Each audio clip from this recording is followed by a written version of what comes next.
So we're joined by Sandy Clark at training tonight ahead of Saturday's fixture against Caledonian Braves. First off, Sandy, how was the week off training? Training was fine, Callum, but it seems as if it's been ages. I've spoken about it pre-match.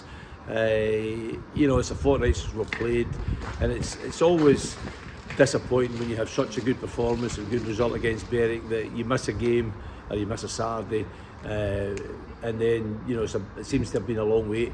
But the boys they're really, I feel as if they're really ready to go again and looking forward to the match. We've had really good training sessions, and we'll finalise things tonight for Saturday and hopefully take on from where we left off against Berwick. I suppose you mentioned they're looking to build on against Berwick, maybe looking to build a bit more momentum. Yeah, well, I spoke to you after the Berwick game and how pleased I was, and I can't help but reiterate that the effort against Berwick was incredible, because we came off some really, really tough games, and we gave it our best shot. We hung in really well and had a lot of good spells in the games, but ultimately it's difficult for our young team, but we got the rewards against Berwick Rangers. And Caledonian Braves, they've invested well, they've got a big squad, but it's a game that I feel we can do well in. And obviously the news broke earlier today that Lancelot Pollard left the club to join Clydebank. Yeah, I'm not surprised. It's disappointing because we're losing a really good player. But when I signed Lance in the summer, as I did with 95% of the squad, we didn't have many left over from last year.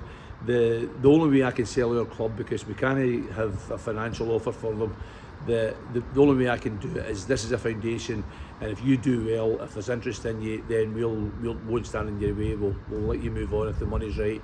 And I feel the deal from Clydebank is good for Albion Rovers. It helps our financial situation. Not great for the team because he's a good player, but he's going to a club where I think he'll progress and do well, and we've got that side of the transfer covered as well. And obviously it's a tough opponent in Caledonian Braves, obviously managed by Ricky Waddle, and a couple of our players in it from last season as well. Aye, Big Bright and Dom went there at the end of the season, and you can understand why. I'm not sure just how much game time they've had and how they're doing, but that becomes irrelevant on Saturday. They'll want to do well if they're on the pitch. My concern isn't them, it's about our lads and how they perform and how they do. They won't be focused on them, they'll be focused on doing the job that we expect of them and hopefully get us 3 points. And finally, have you got a message to the fans ahead of this weekend? Well, the last game, the atmosphere I felt here was brilliant. We had Rudy's celebration as well, and it was a real good feel factor after the match, and that feeling is still within the changing room. I know that for a fact, and we can replicate that again by having a really good performance. I'm not saying we're going to win, but if it's a good performance and a great effort, which we always put in, then nobody can complain, and hopefully we'll get there. Perfect, thanks very much, Sandy.